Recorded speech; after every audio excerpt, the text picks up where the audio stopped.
आज हम हिंदी व्याकरण के एक महत्वपूर्ण शीर्षक अलंकार के विषय में पढ़ेंगे। प्रिय छात्रों, अलंकार के विषय में आप लोगों ने पहले भी सुना अवश्य होगा। अलंकार क्या है? अलंकार शब्द का अर्थ है आभूषण या गहना। जिस प्रकार मनुष्य आभूषणों को पहनकर अपनी शोभा को बढ़ाता है, ठीक उसी प्रकार भाषा में शब्द और अर्थ के प्रयोग से जो सुंदरता बढ़ती है उसे अलंकार कहा जाता है। यानी कि शब्द और अर्थ से जो नयापन आता है, उसमें जो चमत्कार आता है, वह भाषा में अलंकार कहा जाता है। अलंकार के भेद। अलंकार के दो भेद होते हैं।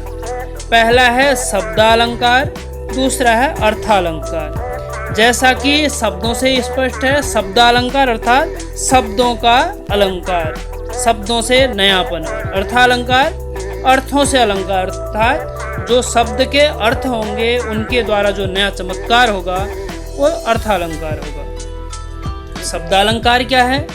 शब्दालंकार भाषा में जहाँ पर शब्दों के द्वारा शोभा बढ़ाई जाती है वहाँ शब्दालंकार होता है।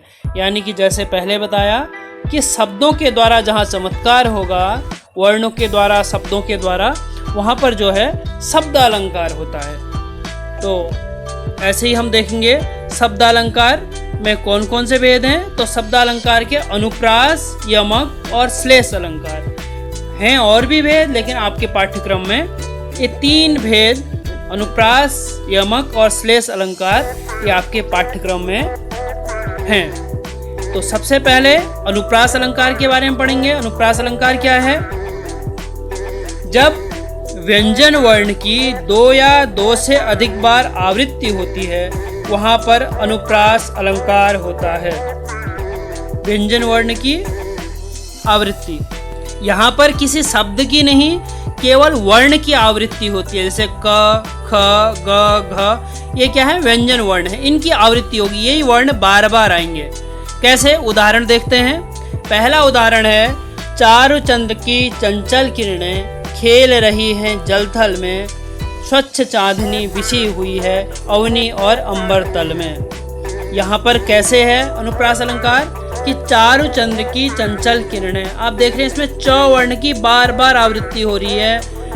चारु चंद्र है ना, चंचल, और खेल रही हैं जलथल में। तो यहाँ पर हमने देखा च वर्ण की बार बार आवृत्ति हुई है, तो यहाँ पर हम कह सकते हैं कि अनुप्रास अलंकार है। इसी प्रकार दूसरा उदाहरण देखते हैं।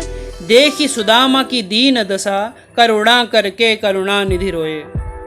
तो यहाँ पर क्या है कि देखी सुदामा की दीन दशा, तो द वर्ण की बार बार आवृत्ति हुई है।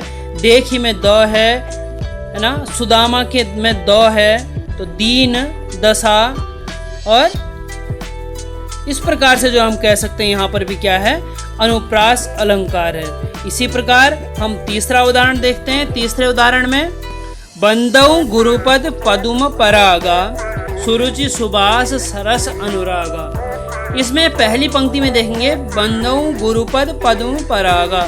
इसमें पहले पद और पदुम में प वर्ण और द वर्ण, इसकी बार बार आवृत्ति हुई है। और दूसरी पंक्ति में सुरुचि सुबास सरस अनुरागा में स और र सुरुचि में और सरस में भी स और र वर्ण की बार बार आवृत्ति हुई है। इसी प्रकार यमक अलंकार। यमक अलंकार जब कोई शब्द दो या दो से अधिक बार आए और प्रत्येक बार उसका अर्थ अलग अलग हो, वहाँ पर यमक अलंकार होता है। कैसे कि कनक कनक ते सौगुनी, मादकता अधिकाय, वा खाए बोराए जग, या पाए बोराए। क्या कह रहे हैं कि इसमें हमने जैसे पढ़ा कि शब्द की आवृत्ति तो बार बार होती है, परंतु जितनी बार उसकी आवृत्ति होती है, वह शब्द जितनी बार आता है, उसका अर्थ उतनी बार अलग अलग होता है। यहाँ पर शब्द कहा, वर्ण नहीं कहा। अनुप्रास अलंकार में हमने वर्ण कहा, हमने एक वर्ण की बात की वहाँ पर, लेकिन यहाँ पर पूरा शब्द जैसे पहला उदाहरण है कनक कनकते 100 गुनी। अब यहाँ पर कनक शब्द 2 बार प्रयोग हुआ है, तो यहाँ पर दोनों का अर्थ अलग अलग होगा। कैसे वो देखते हैं कि जब एक बार कनक मिल जाता है, कनक कनकते 100 गुनी, मादकता अधिका, उसकी मादकता यानी कि उसका नशा वो बढ़ता ही रहता है, अधिक होता ही रहता है। वह खाए बोराए जग या पाए बोराए। तो हम जब दूसरी पंक्ति पढ़ते हैं तो इससे स्पष्ट हो रहा है कि जो कनक कनक है उसका अलग अलग अर्थ है कि वह खाए बोराए जग। जो पहला कनक है उसको खाने से जग जो है संसार बोरा जाता है, यानी कि पागल हो जाता है, या पाए बोराए। और दूसरा वाला जो कनक है उसको पाने से जग बोरा जाता है। तो पहले कनक का अर्थ है धतूरा, कि वाह खाए बोराए जग, कि पहला जो कनक है धतूरा, उस धतूरे को खाने से मनुष्य को इतना वो मादकता आ जाती है, इतना नशा आ जाता है कि वो बोरा जाता है, पागल हो जाता है। और या पाए बोराए, और दूसरे वाले कनक को, सोने को अर्थात स्वर्ण को प्राप्त कर लेने से मनुष्य बोरा जाता है, यानी कि पागल हो जाता है। तो दोनों कनक का अर्थ अलग अलग है, तो यहाँ पर हम कह सकते हैं क्या है, इसमें यमक अलंकार है। इसी प्रकार दूसरा उदाहरण देखते हैं। दूसरे उदाहरण में कह रहे हैं कि 3 बेर खाती थी वो 3 बेर खाती हैं, यानी कि जो बेर शब्द है वो 2 बार आया है, तो दोनों का अर्थ अलग अलग होगा। तो पहले बेर का अर्थ है 3 बेर खाती थी वो, यानी कि 3 बार वो खाती थी। 3 बेर, बेर का अर्थ है बार, बार बार खाना, और 3 बेर खाती है। अब दूसरे बेर का अर्थ है फल, ठीक है। तो दोनों का अर्थ अलग अलग है, तो यहाँ पर भी जो है यमक अलंकार है। तीसरा उदाहरण है माला फेरत जुग भया फिरा न मन का फेर कर का मन का डारी दे मन का फेर। अर्थात माला फेरत जुग भया, माला को फेर फेर करके, घुमा घुमा करके जुग चला गया, अर्थात बहुत समय बीत गया। फिरा न मन का फेर, जो मन का फेर है, हमारे मन में जो फेर है वो नहीं फिरा, अर्थात वो समाप्त नहीं हुआ, जो संकट है वो समाप्त नहीं हुए। कर का मन का डारी दे, जो हाथ में जो मन का पकड़ा हुआ है, मन का अर्थात माला के दाने, उसको डारी दे, छोड़ दे।